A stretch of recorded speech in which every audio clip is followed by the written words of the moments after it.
नमस्कार, आप देख रहे हैं नेशनल इंडिया न्यूज़ और मैं सुशील कुमार। हाल ही में मोदी सरकार ने एक बड़ा कदम उठाते हुए 10% सामान्य वर्ग के लिए आरक्षण का फैसला सुनाया। चूंकि आरक्षण संविधान में आर्थिक आधार पर कोई भी प्रावधान नहीं है, इसलिए संविधान संशोधन बिल लाया गया। पहले लोकसभा, फिर राज्यसभा और राष्ट्रपति जी की मोहर लगने के बाद में उसको कानून का रूप दे दिया गया।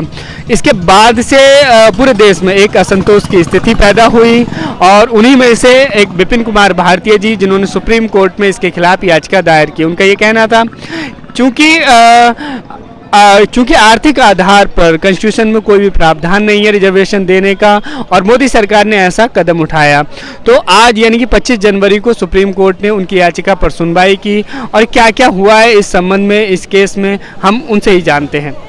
जी, सभी साथियों को सादर जय भीम, जय भारत, जय संविधान। देखिए, मेरा ये शुरू से यही कहना है कि हमारे देश की लोकतांत्रिक व्यवस्था में हमारे देश की संविधान की सर्वोच्चता है और संविधान के हिसाब से शासन व्यवस्था के 3 अंग हैं प्रमुखता से। सबसे पहले अगर हम बात करें तो कार्यपालिका, विधायिका और न्यायपालिका। तो हमारे सामने जो अभी ये 10% आर्थिक आधार पर आरक्षण देने की बात की है, ये माननीय सदन ने की है, पार्लियामेंट में की, जिसने भारत सरकार ने ये बिल लाया। वो ला सकते हैं, उनके अधिकार क्षेत्र में आता है, तो लाए और बिल पास हुआ और महामानव राष्ट्रपति महोदय के सिग्नेचर के बाद एक्ट बन गया। लेकिन क्योंकि as a citizen of India और जो गंभीर एक भारत का युवा नागरिक हूं, मैं भारत के संविधान में आस्था रखने वाला व्यक्ति हूं, तो अपने ही इसके विचारों पर जब कसौटी पर देखा कि ये संविधान की भावना के अनुरूप नहीं है, एक्ट में बहुत सारी खामियां हैं, तो अपने साथी चर्चा करी और इस बात पे, इस निष्कर्ष पर निकले कि पार्लियामेंट में और राष्ट्रपति महोदय के पास से तो निकल गया है, अब एक ही रास्ता बचता है कि माननीय उच्च सदन के पास जाया जाए। तो हमने जनहित याचिका दाखिल की। उसमें 2 प्रमुख जो मुद्दे थे, जो हमारे आधार थे, सबसे पहला आधार यही था कि जिस आर्थिक रूप से कमजोर वर्ग की बात हम कर रहे हैं, वैसा कोई वर्ग आइडेंटिफाइड नहीं है, वैसा कोई नोटिफाइड नहीं है, गजट में कहीं नहीं बताया गया, ना संविधान बनते समय और ना बाद में ऐसी कोई प्रक्रिया की गई है। तो पहली बात तो मैं आरक्षण की बात बाद में करूंगा, पहले कहूंगा ऐसा कोई वर्ग ही नहीं है। जब वर्ग नहीं है तो उस वर्ग के लिए कोई इस तरह का एक्ट बन ही नहीं सकता। तो एक्ट जो है पूरी तरीके से आधारहीन है। ये 2 बातें वहां पर रखी। फिर बातें रखी थी कि आर्टिकल 46 को भी गलत तरीके से कोट किया गया, गलत परिभाषित है, क्योंकि उसमें वीकर सेक्शन की बात की गई है और वीकर सेक्शन भी खास तौर पर शेड्यूल कास्ट, शेड्यूल ट्राइब है और उनको सामाजिक अन्याय, सामाजिक शोषण से बचाने की बात है। तो वहां से आप इकोनॉमी वीकर सेक्शन नहीं ले सकते। ऐसे बहुत सारे और भी ग्राउंड थे जिन पर माननीय उच्च सदन के बीच सामने हमने याचिका रखी और आज उसकी सुनवाई हुई। तो मैं कहना चाहूँगा कि हमारे भारतीय इतिहास में एक आज बेहद खास दिन था जब संविधान में इस तरह के प्रोविजन किए गए और माननीय उच्च सदन में उनकी सुनवाई की गई है। सुनवाई में माननीय उच्च सदन में चीफ जस्टिस महोदय थे और उनके साथ में एक और हमारे जस्टिस महोदय थे। उन्होंने भारत सरकार को यह निर्देश दिया कि आप 4 हफ्ते के अंदर अपना जवाब दाखिल कीजिए उन तथ्यों के आधार पर कि किन आधार पर आप अपने एक्ट को संविधान सम्मत मानते हैं। तो ये एक बहुत बड़ा इशारा है, जो बात हमेशा ही बोलते रहते हैं हम लोग, और ये बात हमें माननी पड़ेगी कि हमारे देश में संविधान की सर्वोच्चता है।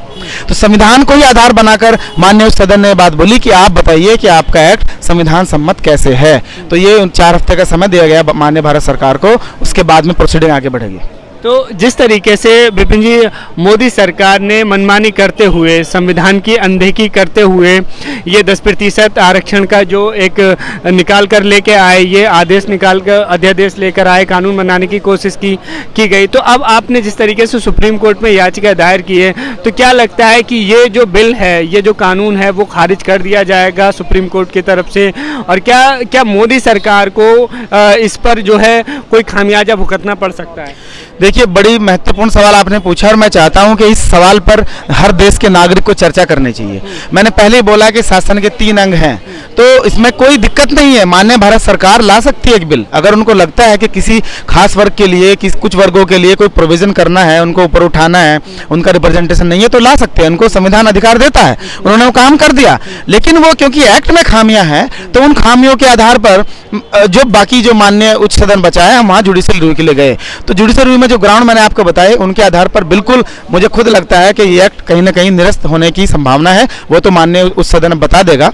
रही बात कि आगे क्या खामियाजा है, नहीं है, बिल्कुल देखिए, जो मान्य भारत सरकार हो या कोई भी पार्टी हो, उनका जो भी निर्णय होता है कहीं ना कहीं अपने ही वोट प्रतिशत को प्रभावित करने के लिए होता है। तो इसमें कोई बहुत बड़ा अतिशयोक्ति नहीं होगी हमें सोचने में कि ऐसा कुछ रहा होगा। तो सबकी अपनी कैलकुलेशन होती है, उन्होंने अपनी कैलकुलेशन के हिसाब से किया, उसमें मेरा कुछ ज़्यादा कहना नहीं है। मैं तो सिंपल भारतीय नागरिक हूँ जिसने एक्ट को देखा, एक्ट में खामियां पकड़ी, और बार बार हमेशा ये बोलता हूं कि प्रतिनिधियों का सपोर्ट करता हूं, क्योंकि हमारे देश में जो सभी वर्गों की भागीदारी होनी चाहिए, लेकिन वर्गों का आधार जातियां है, तो आपको बकायदा गणना करनी पड़ेगी। ये सारी खामियां हैं, ये सारे फॉल्ट थे, उनके आधार पर मैंने एक्ट को चैलेंज किया है। बाकी सबको अपना अधिकार है, भारतीय सरकार कुछ भी ला सकती है, माननीय सदन कोई भी बिल अप्रूव कर सकता है, उनको अधिकार है उस बात का। जी, तो जिस तरीके से अब सुप्रीम कोर्ट में ये मामला चल रहा है, अब ये देखना होगा, सुप्रीम कोर्ट ने भारत सरकार से सवाल पूछे हैं कि किस आधार पर आपने ये आरक्षण लेकर आए हैं। तो इसमें कहीं ना कहीं अब यही बड़ा सवाल है, ये देखना होगा कि मोदी सरकार, जिसको कहा जा रहा था कि 2019 के जो आगामी लोकसभा चुनाव हैं उससे पहले वोटों का समीकरण बैठाने के लिए और सामान्य वर्ग को, जिस तरीके से कहा गया कि सामान्य वर्ग के लिए 10% आरक्षण गरीब तबकों के लिए लाया गया, तो उसमें मोदी सरकार को क्या सामना करना पड़ता है सुप्रीम कोर्ट का, और जो उनकी कोशिश थी वो उसमें कितना सफल हो पाते हैं। अगर अभी तक आपने चैनल को सब्सक्राइब नहीं किया है तो प्लीज़ सब्सक्राइब कीजिए और ताज़ा अपडेट पाने के लिए बेल आइकन को दबाना ना भूलें।